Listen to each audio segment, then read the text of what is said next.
Hello everyone, সবাই কেমন আছো? আশা করি প্রত্যেকে ভীষণ ভালো আছো। আমি কিন্তু আবার চলে এসেছি একটি নতুন রেসিপি নিয়ে তোমাদের সাথে শেয়ার করব বলে। তো দেখেই বুঝতে পারছো যে আমি বানিয়েছি আজকে বাসন্তী পোলাও।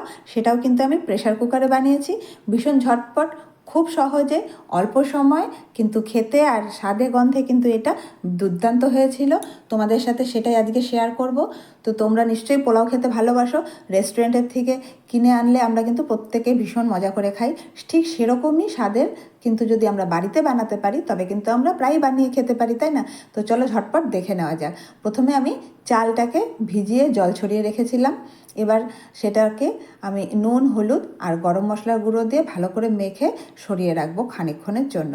আর ততক্ষণে আমরা নিয়ে নেব খানিকটা কিশমিশ, যেটা আমি জলে ভিজিয়ে রেখেছি, আর নিয়েছি কাজু বাদাম, আর সাথে নেব জিরে আর গোটা গরম মশলা। গোটা গরম মশলা বলতে যেগুলো আমাদের ঘরেই থাকে, এই ধরো ছোটো এলাচ, বড় এলাচ, দারচিনি, লবঙ্গ, জায়ফল, জয়িত্রী, এই সমস্ত। তো এগুলোই নিয়ে নিয়েছি। এখন কড়াইতে তেল, কড়াইতে না, ভুল বললাম, প্রেসারে তেল আর ঘি একসাথে করে গরম করে সেখানে আমি কাজু বাদামগুলো ভেজে উঠিয়ে রেখেছি। এবার দিয়ে দিয়েছি তেজপাতা, আর দিলাম গোটা গরম মশলা আর জিরে। এটার থেকে যখন সুন্দর একটা গন্ধ বের হবে তখন কিন্তু আমরা দিয়ে দেব মেখে রাখা চালটা। চালটা দিয়েই কিন্তু গ্যাসটার ফ্লেম একদম কমিয়ে দিতে হবে, কারণ যদি তুমি হাই ফ্লেমে এটাকে ভাজো তবে কিন্তু এটা পোড়া পোড়া হয়ে যাবে, কিন্তু ভালো করে ভাজা হবে না। যখন ভালো করে ভাজা হয়ে আসবে, ঠিক এরকম হবে ব্যাপারটা, দেখো এরকম দেখতে হয়ে আসবে, তখন কিন্তু এখানে আমরা গরম জল অ্যাড করে দেবো। আর গরম জলটা কিন্তু আমি পাশের গ্যাসে আগেই করে রেখেছি। জলটাই কিন্তু এখানে মেন জিনিস, কারণ জলের মাপটা ভুল হলে কিন্তু এটা খেতে বা দেখতে একদম সুন্দর হবে না।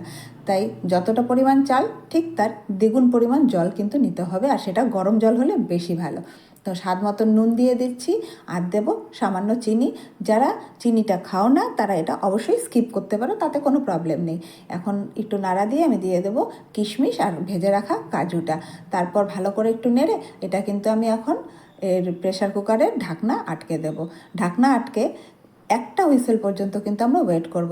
আমরা কিন্তু একটাই হুইসেল দেব, দ্বিতীয়টা কিন্তু দেওয়ার প্রয়োজনই পড়বে না। দেখো আমার কিন্তু পোলাও একদম রেডি। তো তোমরা কে কে ভালোবাসো আর তোমরা অন্য কিভাবে বানাও সেটাও আমাকে জানিও কমেন্ট করে। আমার কিন্তু পোলাও খেতে ভীষণ ভালো লাগে। এটা আমি চিকেন বা মাটনের সাথেই বেশি পছন্দ করি, তবে পনির দিয়েও ভালো লাগে, খারাপ লাগে না। তোমরা কে কে কীভাবে খেতে ভালোবাসো অবশ্যই আমাকে জানিও। দেখো আমি কিন্তু আজকে চিকেনই বানিয়েছি সাথে খাবার জন্য। তো চলো আজকে এ পর্যন্তই, আবার দেখা হবে নতুন কোনো ভিডিওতে। তখন আবার তোমাদের সাথে গল্প করব, বকবক করব। এখন এখানেই শেষ করছি। তোমরা সবাই ভালো থেকো, সুস্থ থেকো, আর একবার হলেও বাড়িতে এরকমভাবে বানিয়ে, সহজ পদ্ধতিতে বানিয়ে খেও, আর আমাকে জানিও কেমন হয়েছে।